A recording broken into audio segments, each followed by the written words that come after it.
Because I have autism, it's really hard for me to do social things, so everyone think I was weird because I couldn't do anything social. Said he would come home from school before and be very upset because somebody would have made fun of him. I was the slowest kid, so when a kid came up to me, he kicked me down, and everyone started stomping on me. I didn't like being bullied. I didn't like people calling me weirdo and gross. My stepdad had a Desert Eagle under his bed just in case of emergency, like a robbery or something, so I kept on saying I would pick that up and kill myself with it. And they suggested that counseling wasn't going to be enough because he had a plan. He was talking about it daily, multiple times a day. Michael's diagnosed with several things. He came out of foster care. He was there 8 years and went to a lot of different foster homes, and so as a result, he has reactive attachment disorder.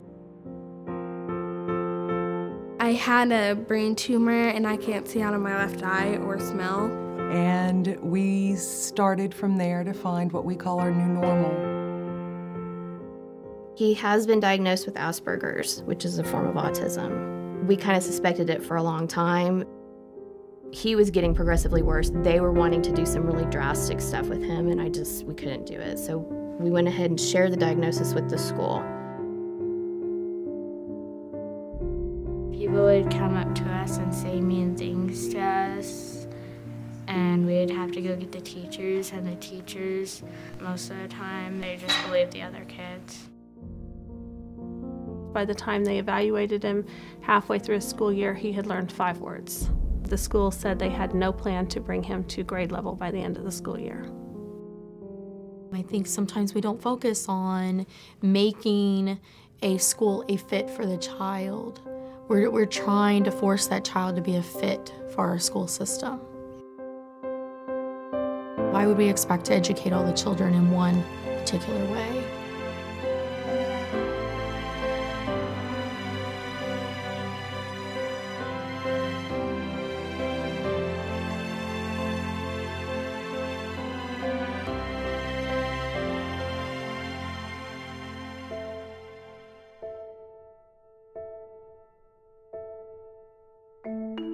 The Lindsey Nicole Henry Scholarship is a scholarship that's set up in the state of Oklahoma that allows students that are on an IEP, meaning that they have some diagnosed learning disability, to be able to attend another school of their choice. It allows children that have not been in a successful environment to find an environment that suits them for their needs. And at the sound of her cry, Geraint awoke from the deep swoon which held him and sprang up suddenly, his golden-hilted sword still in his hand. So was he truly dead? No. No. Then while all men stood amazed, thinking that they saw a ghost, he leapt upon Sir Orangel without a word, and smote off his head at a single blow, so that it fell upon the table, bounced then onto the floor, and went rolling away into the darkness. I have to say that we have actually not only changed lives, but I feel that we have actually saved lives. This school is just different, and it's geared to deal with kids who need things to be different. Trinity School is a school for children that has learning differences. I think there's a thought that you're not smart or you're not capable because you have a learning difference, and that's quite not the case. You have teachers who have taken time out of their lives to get those very special certifications, to care enough to work with kids like Casey and to have lots of patience. The teachers here at Trinity are the most passionate teachers I've met in my entire life, and especially in my professional life. They actually walk you through it to make you understand it, even if they have to go over it 100 million times. They adapt to what she needs. Casey learns out of an iPad right now. That's how they teach her. I use the iPads, so if I need to, if the print on the books are smaller for me, I can just zoom it in. We use the mics in the classroom for FM systems, which helps with auditory processing, with attention, so the teacher's voice is heard above any background noise, and for every child to have basically a front row seat in the classroom.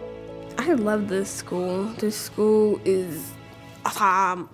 The children here are fabulous children. Many of them come to us not only having difficulty in the classroom, maybe learning or focusing, but many of them have come because they've been bullied. And within just a couple of weeks, you start seeing them come out of their shell. You see them wanting to interact with their students around them. You see them wanting to interact with their teachers. It was very easy for them to come in and make friends, right off the bat. I have a whole lot of friends here. One of the most amazing schools I know, because I have a whole lot more friends, the teachers are nicer, and I feel like I'm treated like the right way. Now when we pick him up, I said he comes running out and he wants to show you if he's drawing a picture or what he's learned, and he just starts talking about it, and it's not like him to want to talk a lot. And he's a lot happier, and it's a big difference.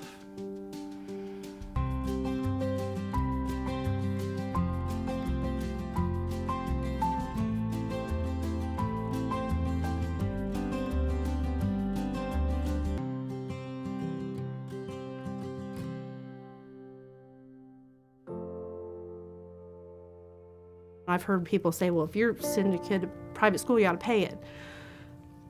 Well, have a kid with a disability. Have a kid in 8th grade who reads like a 1st grader. Have a 14-year-old who puts his left shoe on his right foot. And then talk to me about how great we have it. It's not as it seems. I don't even make as much as his tuition would be. So there is no way that he could attend a school like this if it wasn't for that scholarship. Why do you have to be at the poverty level to get assistance? Why can't I just stay a middle-class person and still get assistance and let it be okay? It's not that I don't work hard every day, I do, but I can't afford those things. I have nothing against public school. If they could prove to me that my child could go there and have his needs met like they've been at Trinity because of the scholarship, I would send him to public school. If they take the scholarship away, it'll mean me changing jobs, me working the night shift, my spouse working the night shift or something to homeschool my child because his needs are just too great. So I'm hoping that the scholarship will continue because to our family it's what we rely on to get her here. We need to do a better job of getting the information out about the Lindsey Nicole Henry Scholarship. We need parents to know about the scholarship. Many times parents are just searching and looking for answers. We're just trying to take what we already give and use it in a way that serves our family the best. That scholarship gives us hope.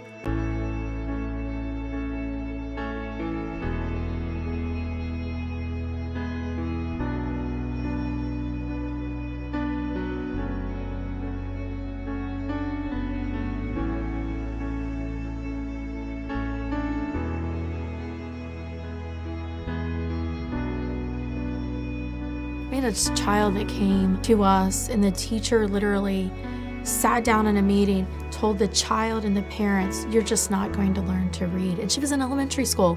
You're just not going to learn to read. She was with us 1 year, and she was reading. 2nd year, on grade level.